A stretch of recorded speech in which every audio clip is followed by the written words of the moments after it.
صلوا على النبي صلوا على النبي صلوا على النبي صلوا.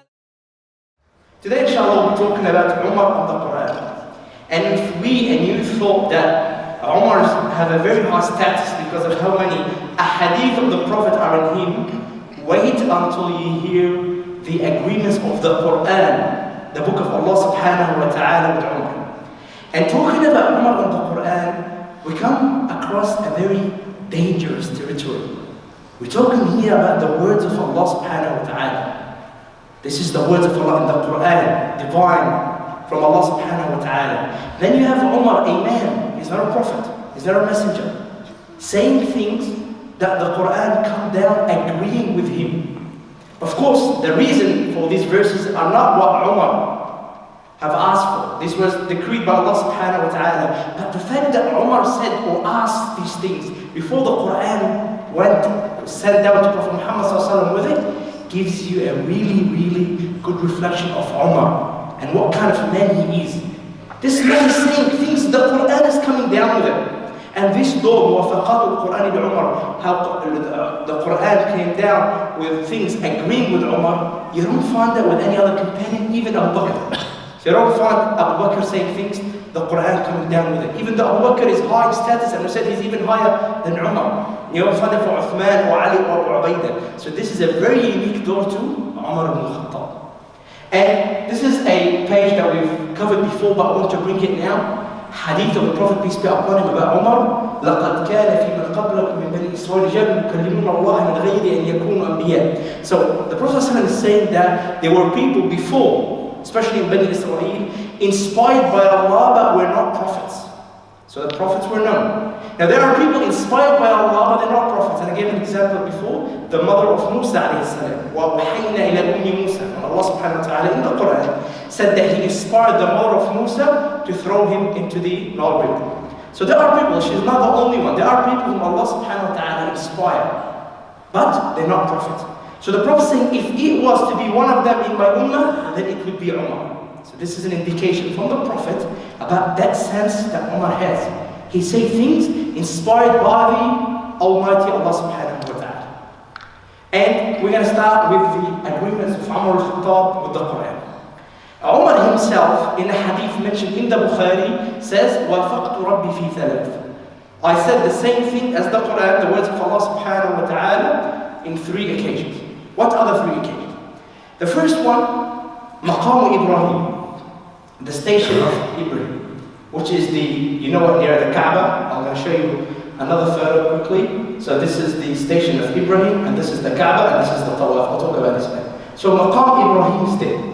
Now, at the time of Prophet Muhammad sallallahu alaihi wasallam, where was the maqam? It wasn't here. It was actually right next to the Kaaba. Because what is the maqam? The maqam is this Ibrahim alayhi salam, when he was building the Kaaba, he was standing on rock, or some say a type of soil that is very strong, but eventually what happened, the marks of the feet of Ibrahim alayhi salam were left in that place, whether rock or strong soil, whatever it is.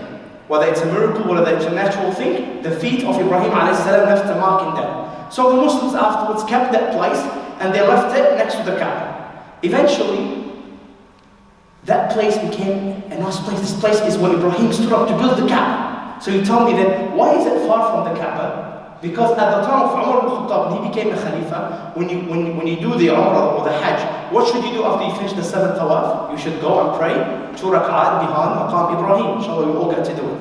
Now, when you go and pray behind maqam Ibrahim, there's people doing Tawaf. So the people praying will be an obstacle for those who want to do Tawaf. So actually Umar decided to take the maqam back, and so people would have some space. So this is the story of maqam Ibrahim. Has no real significance up to that time. It's the marks of the feet of Ibrahim alayhi salam when he was building the Kaaba. So Umar ibn al-Khattab, he said to Prophet Muhammad sallallahu alaihi wasallam, Ya Rasulullah, لَوْ اتَّخَذْنَا مِنْ مَقَامِ إِبْرَاهِيمَ مُصَلًّى. O Prophet of Allah, let us take that place where the station of Ibrahim is, take it as a place where we pray in. Now, in Islam, we don't have a designated place to pray. The mosque is the house of Allah subhanahu wa ta'ala. I can pray here, but if I want to go and pray in the park, is there a problem? No, you can pray everywhere. But there are specific places where praying in it, for example, Masjid al-Haram, Masjid al-Nabawi, Masjid al-Aqsa, these places have high significance in Islam. So if you pray in it, that's good. So Umar al-Khattab wanted Prophet Muhammad ﷺ to make that place next to Maqam Ibrahim a special place where people would go there to pray. Now Prophet Muhammad ﷺ did not do this. Why? Because everything the Prophet would do would come down from Allah subhanahu wa ta'ala. وَمَا يَنْطِقُ عَنِ الْهَوَىٰ إِنْ هُوَ إِلَّا وَحْيٌ يُوحَىٰ. Anything the Prophet does or say is inspired by Allah. That's why we take him as a role model, because he is perfected by Allah subhanahu wa ta'ala.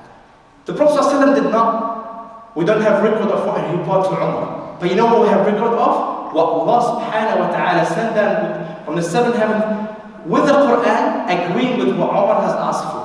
And with the same words.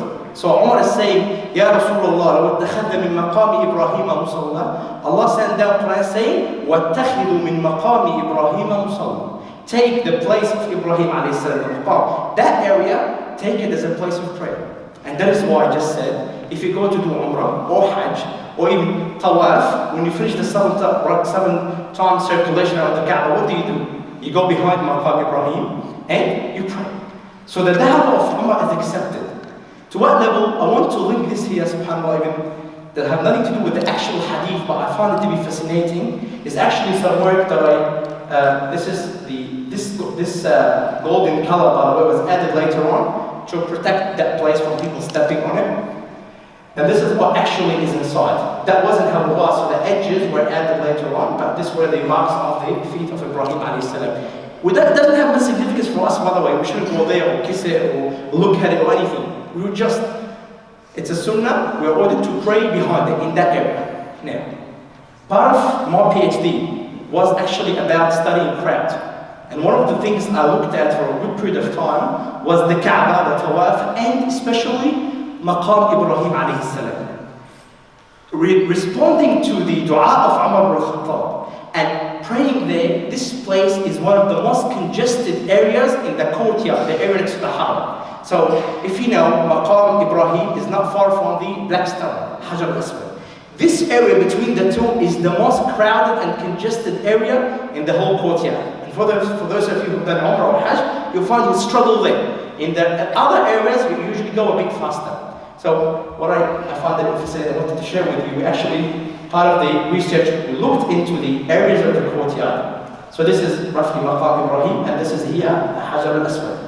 And it was divided into 5 areas, based on what? Based on people going around with GPS devices, seeing at what areas they start to slow down. You know how now you have it on Google Maps, it shows red, which means there's a hold back, there's a lot of traffic, something similar to that. And it was found, if you look at the color one, which shows that the highest amount of traffic.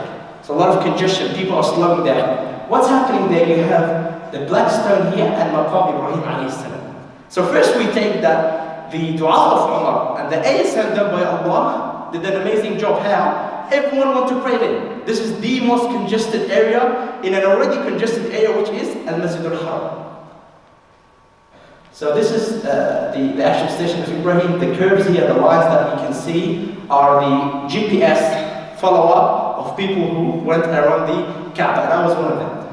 One of the things, part of the research, was to see the effect of station of Ibrahim, Maqam Ibrahim, to slow down the traffic around the Kaaba. So the spectator, which is me by the way, was standing here. This place is very crowded, very congested, but one spot that is not congested is here by the way. Because all people are coming from here.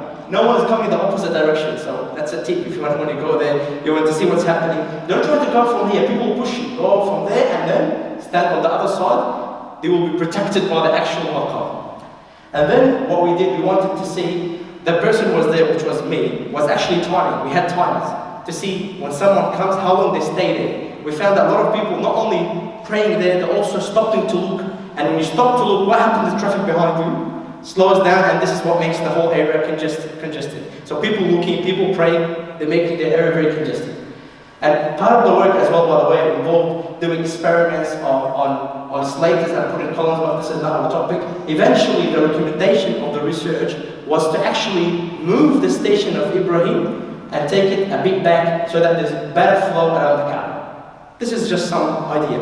And you would say, how could you dare moving something so significant? Like, this is something that no one has touched. But that's why I explained that Omar ibn Khattab himself moved it at his khilafah because it was performing as a place of causing the congestion, so he moved it back. So one idea that the research have recommended was to move it further back. But of course, it's still what it is now, and Allah subhanahu wa ta'ala had the willpower, of course, for it to stay. It's in His wisdom, His hikmah. This is where Omar put it, and this is where Omar has left it. But you see now the dua of Omar, and Quran agreeing with it, this is the most congested area probably in the world. Because the Masjid al-Haram is the most congested area, and in that place, this is the most congested part.